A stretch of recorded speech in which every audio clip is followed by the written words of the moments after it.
کا جو ان کی ٹیکنالوجی ہے یا سپائنگ سسٹم کی جو ان کی ٹیکنالوجی ہے اس کا فائدہ اٹھاتے ہوئے انہوں نے حزب اللہ کو بگننگ میں بہت نقصان پہنچایا. ایک حسن نصر اللہ جو ان کے لیڈر کئی دہائیوں سے تھے ان کو ہلاک کیا.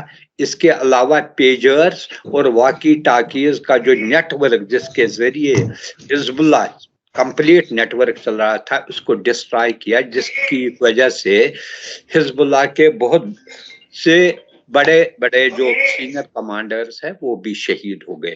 لیکن گراؤنڈ اوفensive جب ہوا تو اس میں آئے دن اسرائیل کو بھی نقصان کرنا, آئے دن ابھی بھی کل بھی راکٹس لانچ کیے گئے لبنان سے, یعنی کہ حزب اللہ کی طرف سے ان پر گئے اور نقصان کر رہا ہے, وہ کنٹینیوسلی نقصان کر رہا ہے. اس سیز فائر کا مقصد یہ ہے کہ اسرائیل کو اس بڑے جو ڈس ایڈوانٹیج ہو رہا تھا ایک طرف وار فرنٹ میں اس کو بھی نقصان سے بچانا ہے تاکہ وہ زیادہ سے زیادہ جو ہے وہ جو ہے برقرار رکھے. دوسرا ان کو لگ رہا تھا کہ حزب اللہ کے ساتھ وار میں ان کو کئی بڑی جو انشل کامیابی ہوئی اس کے بعد کئی بڑی کامیابی ان کو نظر نہیں آ رہی تھی اور ان کو لگ رہا تھا وہ اس میں بڑی حد تک ان کو مزاحمت کا سامنا کرنا پڑتا ہے, نقصان بھی ہو رہا تھا, پرولانگ بھی ہو رہا تھا اور اس کے ایکسپینڈ ہونے کے بھی بہت سارے چانسز ہیں. یہی وجہ ہے کہ امریکہ نے ریزولوشن کے ذریعے جو یون ریزولوشن 1701 ہے اس کے ذریعے ایک پش کیا ہے اور اس میں کچھ یورپین کنٹریز بھی شامل ہے, خاص کر فرانس, کیونکہ فرانس کو لبنان میں بہت پرسنل یعنی کہ ان کے انٹرسٹ ہے وہاں پر, تو جو حکومت جو تھی ان کو پش پناہی بھی تھی وہاں. اور یہاں تک جو لیٹسٹ نیوز ہے پرائم منسٹر نیتانیاہو نے بھی ان پرنسپل ایگری کیا ہے اس پرپوزل, حالانکہ جیسے آپ نے بگننگ میں کہا اس میں جو ہے رائٹ ونگ جو وار کاؤنسل میں اس میں ہائی وار کاؤنسل میں جو منسٹرز ہیں وہ اس کی مخالفت کر رہے ہیں. لیکن آلموسٹ یہ سرٹن ہے یہ جو 60 days کا جو ٹروس کا پرپوزل ہے اس کو مانا جائے گا, کیونکہ جو انڈیکیشن اسرائیل سے آ رہے ہیں وہ پازیٹیو اس سلسلے میں.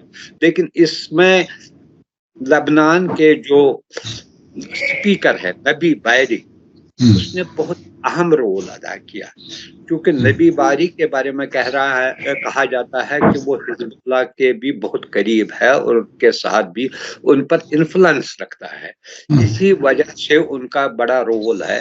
جو پرپوزل ہے اس میں یہ کہا گیا ہے کہ اسرائیل نے جو بھی بارڈر ایریاز لبنان کے بارڈر ایریاز پر جو اس وقت موجود ہے وہ وڈرا ہو جائیں گے, ان کی جگہ جو ہے لبنان کے جو فورسز ہے وہ ان کو ریپلیس کریں گے.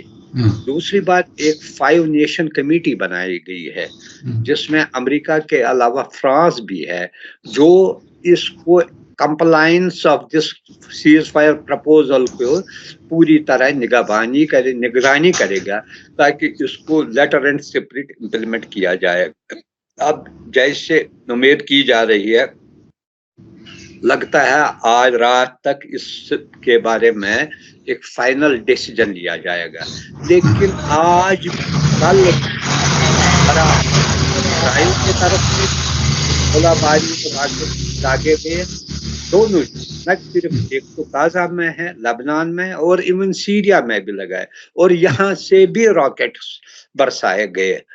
جو لگتا ہے ابھی یہ اس طریقے سے ایکٹیویٹی برقرار رہے گی جب تک پوری طریقے سے اس ڈیڈ لائن کا اعلان نہیں ہوگا کہ کب سے سیز فائر امپلیمنٹ ہوگا, کب سے یہ امپلیمنٹ ہوگا.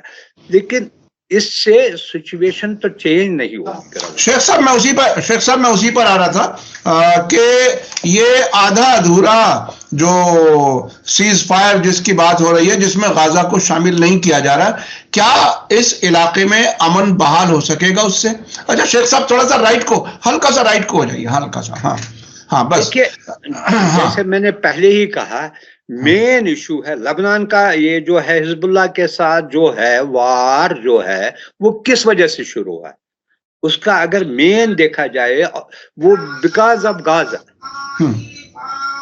بیکاز جو حماس کے ساتھ وار چھٹ گیا اس کے بعد ہی حزب اللہ کے ساتھ ان کو کنفلکٹ آئے دن ایکسچینج آف راکٹس ہو رہا تھا، فائرنگ ہو رہی تھی، وہی بیس ہے یہ جو ہے وہ بیسس ہے اس وار کی، جو مین ریزن ہے اس وار کو یہ امریکہ اور دوسرے ویسٹرن کنٹریز یا یونائٹڈ نیشنز سیکورٹی کونسل کے جو امپارٹنٹ ممبرس ہیں وہ اس کو اگنور کرتے ہیں، وہ پارٹس میں کرنا چاہتے ہیں اس کو، وہ اوپر والے درد کی علاج کرتے ہیں، لیکن جو مین ریزن ہے، مین بیماری ہے اس سارے کانفلکٹ کی، اس کو ایڈریس ہی نہیں کرتے، وہاں کے لوگوں کو سر راہ چھوڑا ہے۔ اور کل ہی وہاں پر ایک جو ہے ونٹر میں سائیکل طوفان آیا جس کی وجہ سے 10,000 کے قریب جو ٹینٹس ہے جہاں پر ریفیوجیز تھے وہ کھڑ گئے، ان کو سردیوں کا سامنا کرنا پڑتا، ان کو پانی کی مشکلات ہے، طبی مشکلات ہے، اس پر کوئی غور نہیں کر رہا ہے، ان کو بیسک جو ہے ان کے گھروں کو ایٹ لیسٹ اگر وار بھی حماس کے ساتھ چل رہا تھا لیکن بچوں کو کیوں مارتے، نہتے لوگوں کو کیوں اس پر نشانہ بناتے وہ، اور یہ سکسیسفل نہیں رہے گا چونکہ آپ آواز نہیں آ رہی۔ میں اسی پر آنا چاہ رہا ہوں کہ یہ جو جنگ بندی ہوگی کیا صرف اور صرف اسرائیل کو بچانے کے لیے جنگ بندی کے لیے امریکہ سرگرم ہے یا واقعی کوئی امن کی خواہش ہے کہیں؟ امن کی خواہش کہاں ہے؟ اگر امن کی خواہش ہوتی تو وہ دونوں جگہ، یہی نہیں ہے۔ آپ دیکھیے امریکہ کے انٹینشنز دیکھیے، ایک طرف انہوں نے جب یہ ہار گئے، ڈیموکریٹس ہار گئے تو انہوں نے امیڈیٹلی یوکرین کو سپرسونک میزائلز کو استعمال کرنے کی اجازت دی، اور اس کا یہ انٹینشن لگ رہا ہے وہ وار بڑھانا چاہتے ہیں یا وہ ٹرمپ ایڈمنسٹریشن کے لیے مزید مشکلات پیدا کرنا چاہتے ہیں۔ اسی طریقے سے یہ اس وار کو نہیں بند کرنا چاہتے ہیں تاکہ یہ دیکھنا چاہتے ہیں کہ شاید یہ بھی ایک ریزن ہوگا، it may not be only reason but one of the reasons کہ ٹرمپ اس کو کیسے ہینڈل کرے گا، جس کی وجہ سے ان کو بڑی ہزیمت اٹھانی پڑی۔ یہ دیکھنا چاہیے، اس کے لیے ایک طرف ٹرمپ کہتا ہے وہ وارز کے اگینسٹ ہے، وہ کہتا ہے اگر یہ دونوں جگہ وار چلے اور جس طریقے سے وہ سچویشن یوکرین میں پیدا کر رہے ہیں کہ ان کو جو امبولڈن کر رہے ہیں زیلنسکی کو کہ وہ زیادہ سے زیادہ حملہ کر، کیا رشیا تماشا یہ بن کے رہے گا؟ اچھا، اس میں ایک بات جو ذرا نتیجے کے طور پر سامنے آ رہی ہے، ایک طرف تو نتنیاہو نے اپنے سیاسی بقا کے لیے، جیسا کہ بہت لوگ کہتے ہیں، اپنے سیاسی بقا کے لیے اتنی لمبی جنگ چلتے رہنے دی جس میں لاکھوں لوگ بے گھر ہیں اور 40-45 ہزار کی تو تعداد بتائی جاتی ہے آفیشل، لیکن کچھ ایسے اندازے ہیں کہ 2 لاکھ سے زیادہ شاید لوگ مارے جا چکے ہیں۔ ادھر اگر یہ پرسنل اپنی پولیٹیکل کیریئر اور اپنے بقا کے لیے ہے تو اب بائیڈن بھی اسی قسم کی حرکت کر رہے ہیں کہ وہ بھی ٹرمپ کے لیے مصیبت کھڑی کرنے، لیکن جنگ میں تو انسان مارے جاتے ہیں، بے گناہ مارے جاتے ہیں، ان کا کہیں کوئی ذکر نہیں ہے۔ یہ سب سیاسی لوگ اپنی اپنی جان، یہ سارا کچھ ڈکو سولا ہے۔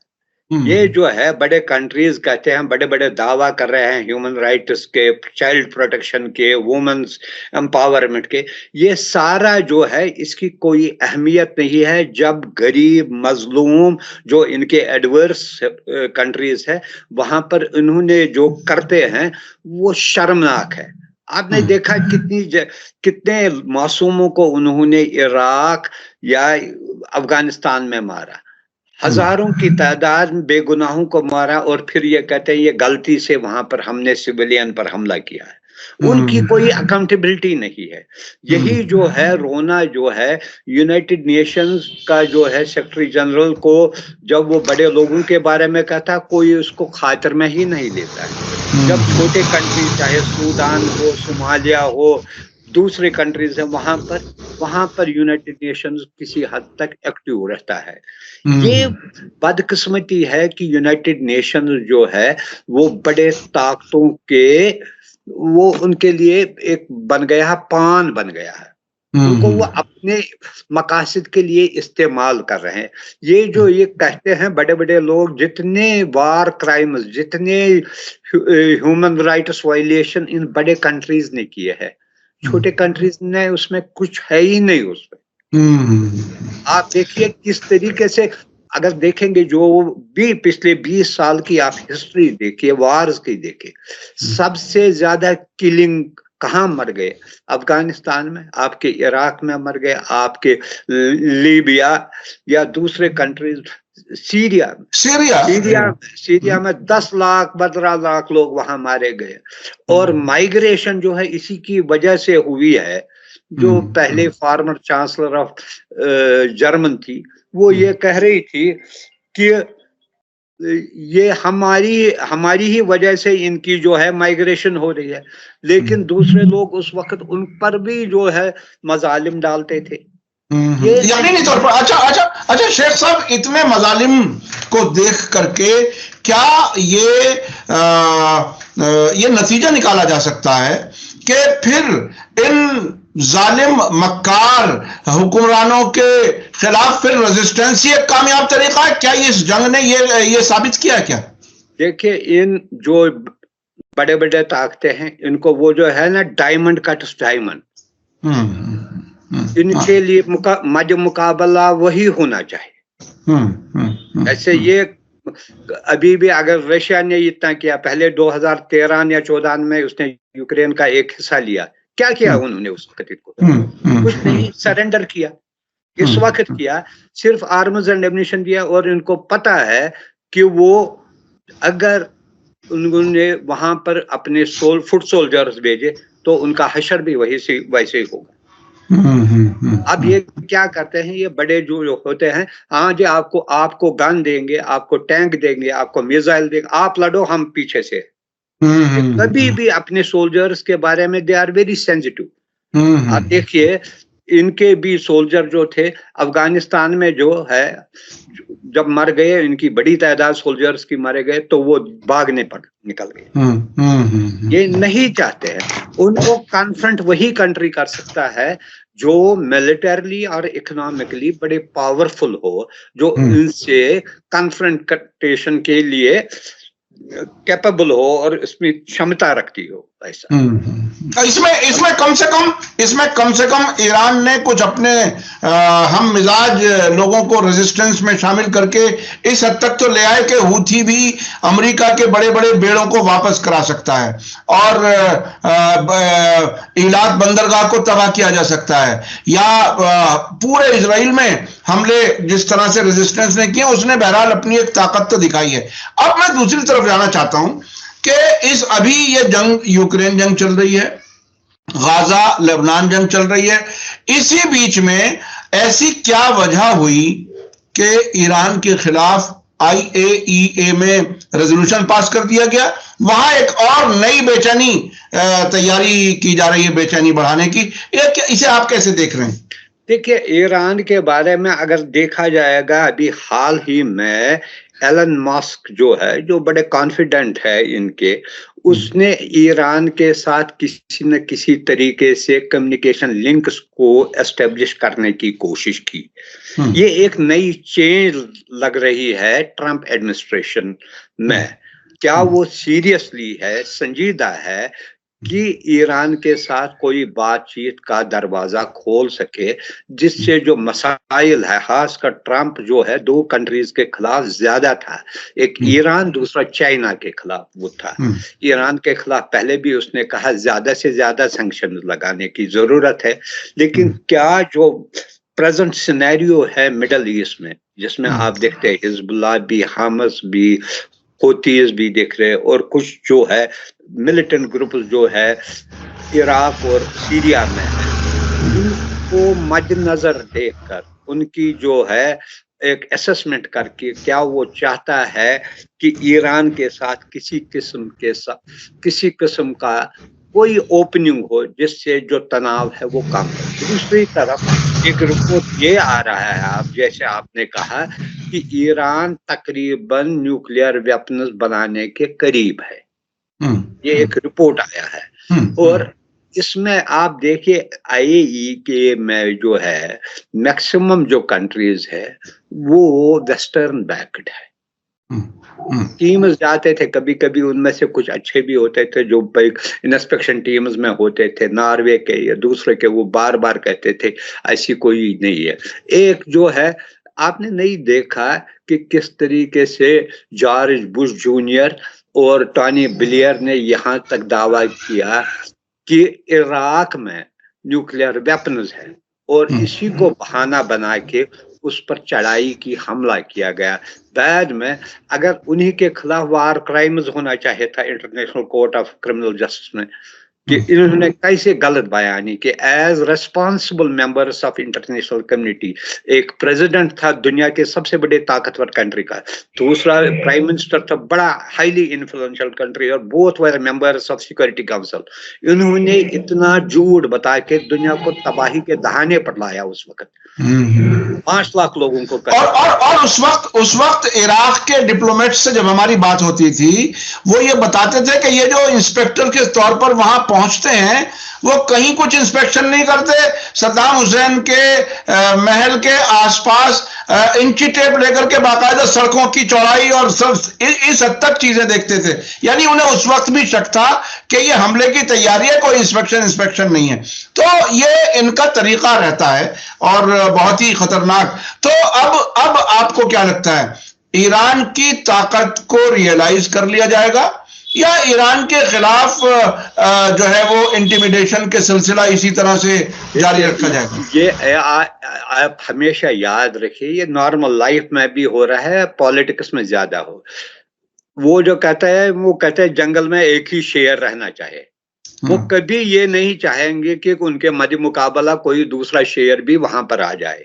اور خاص کر وہ بھی ایک اسلامک کنٹری سے اگر ایک پاور کے طور پر ابھر رہا ہے اس کو وہ کبھی برداشت ہی نہیں کریں گے. جس طریقے سے ویسٹ میں امریکہ میں اسلاموفوبیا ہے یا دوسرے کنٹریز میں جو پھیل رہا ہے وہ کیسے یہ برداشت کریں گے ایک اسلامک کنٹری پاورفل ملٹری طاقت کے طور پر ابھر جائے یا نیوکلیئر طاقت کے طور پر ابھر جائے, وہ اس کو کبھی بھی ٹالریٹ نہیں کرے. یہ بیسک پوائنٹس ہے. اب ہو سکتا ہے کاسمیٹک طور پر وہ ان کے ساتھ نیگوشیٹ, جیسے آپ نے دیکھا جب اوباما تھا اس نے نیوکلیئر ڈیل کے بارے میں لمبی وہ جو نیگوسیشن کے لیے ایک ایگریمنٹ کیا تھا اور کسی حد تک تناؤ کم بھی ہوا تھا. ہو سکتا ہے نئی ایڈمنسٹریشن یہ ریئلائز کرے. یہ ان پر ہے, یہ مائنڈ سیٹ زیادہ کام کر رہا ہے اس میں.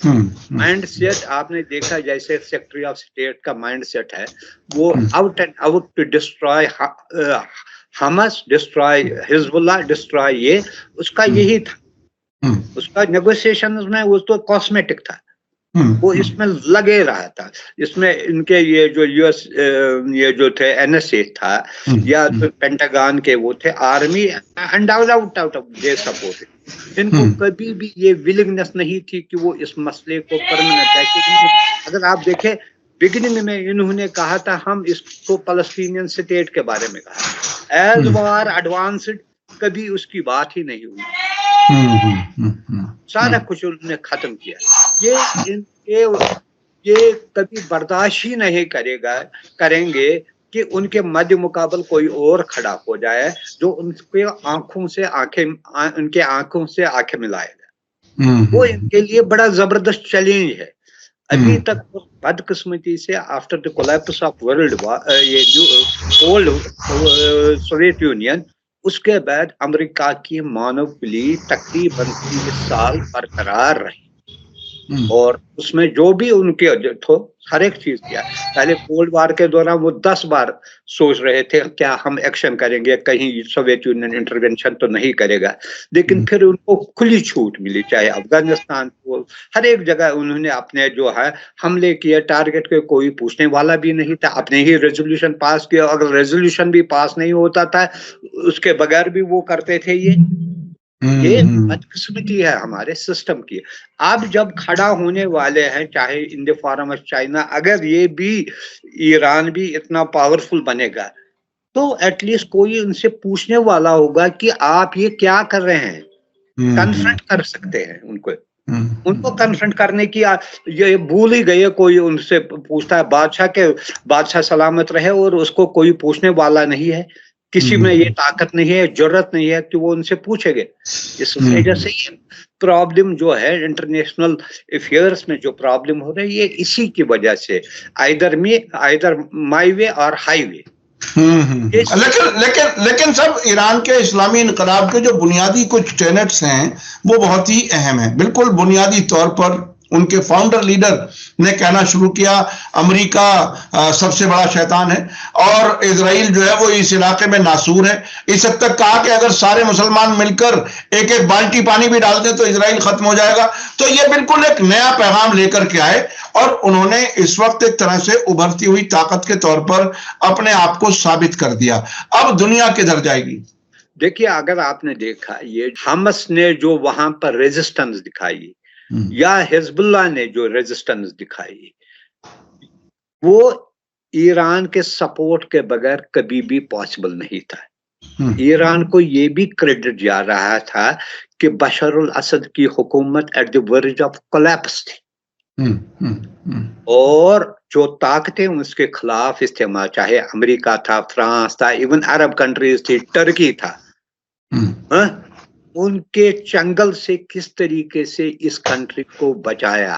اور آج یہ سچویشن ہے 98% جو ہے Syria is under the control of government forces. یہ حالانکہ ان میں تباہی تو بہت ہوئی, لیکن وہ انہوں نے کنوے کیا ورلڈ کو کہ ہم میں یہ طاقت ہے. یا آپ دیکھیں گے عراق میں جو سچویشن ہے, جس عراق کو ایران نے یونائٹڈ نیشن اسٹیٹس نے اپنے قبضے میں لیا, الائڈ فورسز نے جو قبضے میں لیا, اس عراق میں بھی آج امریکہ کی چلتی نہیں ہے. وہی کنفرنٹ کرتے ہیں, ان کو کہتے ہیں اپنے فوجی اڈے واپس لو, یہ کہتے ہیں. یہ ایک قسم کا ایمرجنگ پاور کے طور پر ہے. اگر سینکشنز نہیں لگتے, اگر اس پر جو جس طریقے سے نیوکلیئر ڈیل ختم نہیں ہوتی, تو آج وہ اس ریجن میں سب سے بڑا پاورفل طاقت ہے, اور ہے بھی اس وقت. وہ بھی پریزنٹ سچویشن میں دوسرے جو سراؤنڈنگ کنٹریز ہیں ان میں کوئی سخت ہی نہیں ہے. آپ دیکھتے ہیں کسی ایک کنٹری نے کوئی ایسا ریزولوشن پاس ہی نہیں کیا. یہاں ابھی جو OIC کی میٹنگ ہوئی ہے, کیا ریزولوشن؟ کچھ نہیں ہوا. کسی ایک نے یہ جرأت نہیں کی کہ وہ اپنے سفیر کو واپس بلائے. کسی ایک ملک نے یہ بھی نہیں کہا کہ جب تک آپ بند نہیں کرو گے غزہ وار ہم آپ کو ایئر سپیس نہیں دیں گے, ہم آپ کے ساتھ ٹریڈ نہیں کریں گے. یہ چھوٹی چھوٹی چیزیں ہیں, وہ کتنا کرتے ہوں گے, اور ان کے لیے ایک بڑا نہیں تھا, نہیں ہے جو. اب ان میں تبھی طاقت آئے, ان میں تبھی جو ہے, اور دیر جیسے ہم پہلے بھی کہہ رہے تھے حکمرانوں اور لوگوں کے درمیان گیپ ہے, لیکن لوگ بھی ایسے ہیں وہ بھی کچھ نہیں کر سکتے. وہ بھی اپنی یعنی کہ جو ان کے پریولیجز ملتے ہیں, چھوٹی چھوٹی آبادیاں ہیں, اور اسی میں وہ خوش رہتے ہیں. زیادہ سے زیادہ کوئی سوشل میڈیا پر نہیں لکھ سکتا ہے. بالکل بالکل. ارے سب وہاں باہر سے آنے والا بھی نہیں لکھ سکتا. پچھلے دنوں خبر آئی تھی کہ عراق کا کوئی سیکیورٹی آفیشل تھا, اس نے کوئی ایک دعائیہ جملہ لکھ دیا اپنے ٹویٹر پر, ایکس پر, فلسطینیوں کے لیے, اس کو گرفتار کر لیا. تو یہ دیکھیے, یہ جب حج کا ٹائم تھا